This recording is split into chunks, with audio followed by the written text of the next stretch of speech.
Estamos de volta, Ser Saudável. A proposta de hoje é falar sobre a psicossomática. No primeiro bloco falamos um pouco da história, de como é muito importante o terreno quer dizer o corpo, mas nós vamos amplificar. Não vamos falar sobre o terreno biológico, tem um terreno psicológico, o mundo das ideias. Para você ter uma ideia, tem um livro escrito por um bioquímico, médico, Dr. Lipton, que chama A Biologia da Crença, onde ele estuda a célula e as membranas celulares.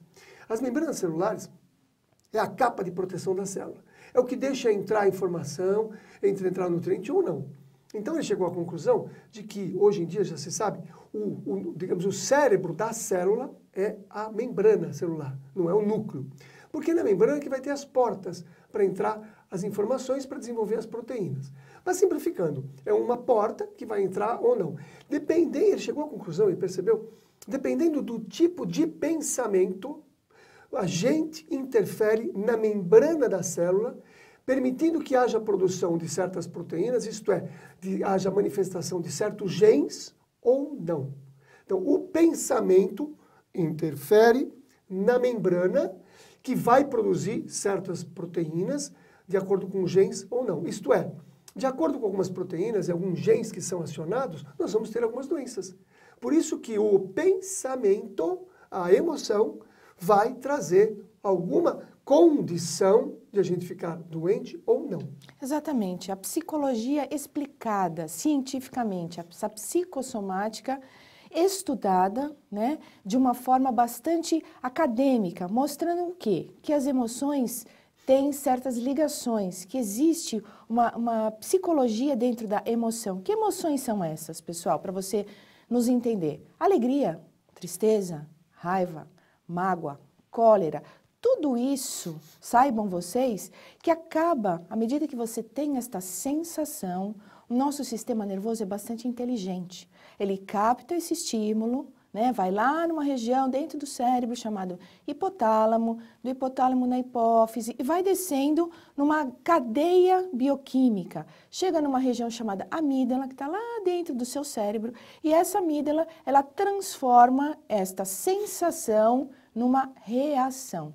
Por isso que você tem uma sensação e depois você consegue identificar. Estou com raiva, estou com medo, estou com tristeza, estou com mágoa. Porque antes apenas é uma sensação frequencial. A partir daí, ela se desenvolve no seu organismo.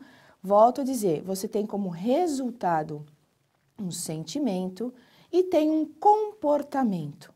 Por isso que é bastante interessante que você agora entenda esse mecanismo juntamente conosco de uma forma clara, de uma forma simples e de uma forma pausada.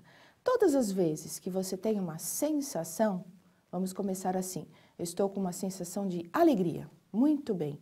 Esta sensação, frequencialmente, volto a dizer, caminha pelo seu corpo, vai lá no seu sistema nervoso e libera, por todo esse caminho que já foi estudado, ela libera substâncias. Libera substâncias chamadas serotoninas, dopaminas, que são hormônios do bem-estar, da alegria, da satisfação. Você já sentiu isso, né? De repente, uma vitória no emprego, você conseguiu uma conquista, você concluiu um trabalho, você concluiu uma tese. Não vem aquela sensação de alegria, né? Que todo mundo te pergunta, nossa, mas você está tão alegre por causa disto? Né? Para o outro é insignificante, mas para você tem significância. É desta mesma maneira, este é um caminho construtivo, um caminho positivo. Mas é desta mesma maneira que nós gostaríamos que você entendesse que você condiciona o seu corpo a desenvolver a patologia. Pense na mágoa. Quando você tem esta sensação, automaticamente essa cadeia bioquímica é explorada e há liberações de substâncias, né? E estas substâncias, e o nosso corpo inteligente que é, obedecem o que foi liberado e começam então a somatizar, a descompensar o seu órgão inicialmente, a desestruturá-lo e depois levar-o ao estado lesional, que é onde a gente encontra a patologia então ali instalada.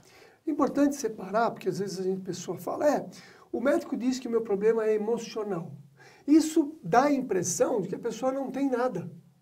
Que a pessoa ela está inventando aqueles sintomas. Não, nós queremos dizer o seguinte, a origem é emocional, a origem é de um pensamento, a origem é de uma emoção, que acaba trazendo uma repercussão orgânica. Por exemplo, todo mundo já ouviu falar de uma úlcera gástrica de estresse. O que é isso? Você olha, faz uma endoscopia, tem um buraco lá, tem uma ferida no estômago. A causa foi um estresse. Não foi um alimento, não foi outra coisa. Então, o importante é assim, na psicossomática, existe sim a repercussão orgânica. Tem uma alteração orgânica, só que a origem é dita que é emocional.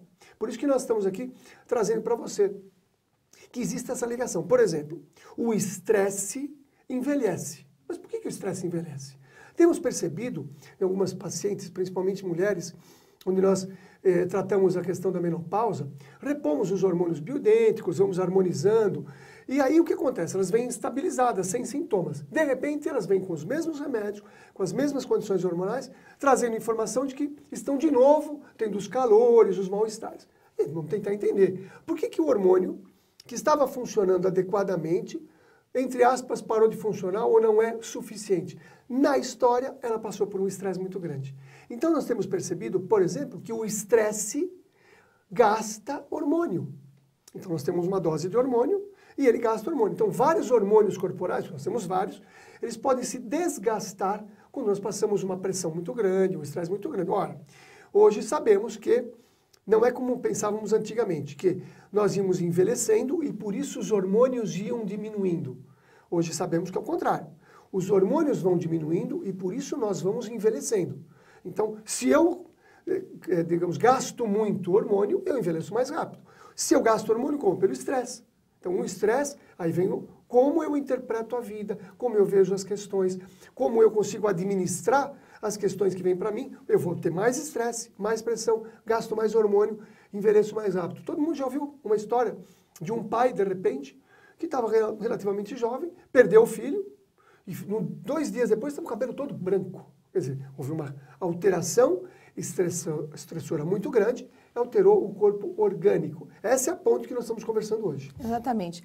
Você gostou desse programa? Tá bem bacana, né? Tá bem dinâmico. A maneira com que nós estamos colocando para você de uma forma simplista, como eu disse, porém complexa, para que você possa estar acompanhando e sabendo como você pode lidar com estas suas emoções. Fique atento. Você pode rever esse programa através do tvmundomaior.com.br, que é o nosso site, ou também, muitas vezes, nos encaminhar um e-mail pelo sersaudável@tvmundomaior.com.br. Nós vamos rapidinho para o intervalo e voltamos já já conversando deliciosamente sobre esse assunto que se chama a psicossomática, o que você pode fazer por você mesmo. Fique ligado.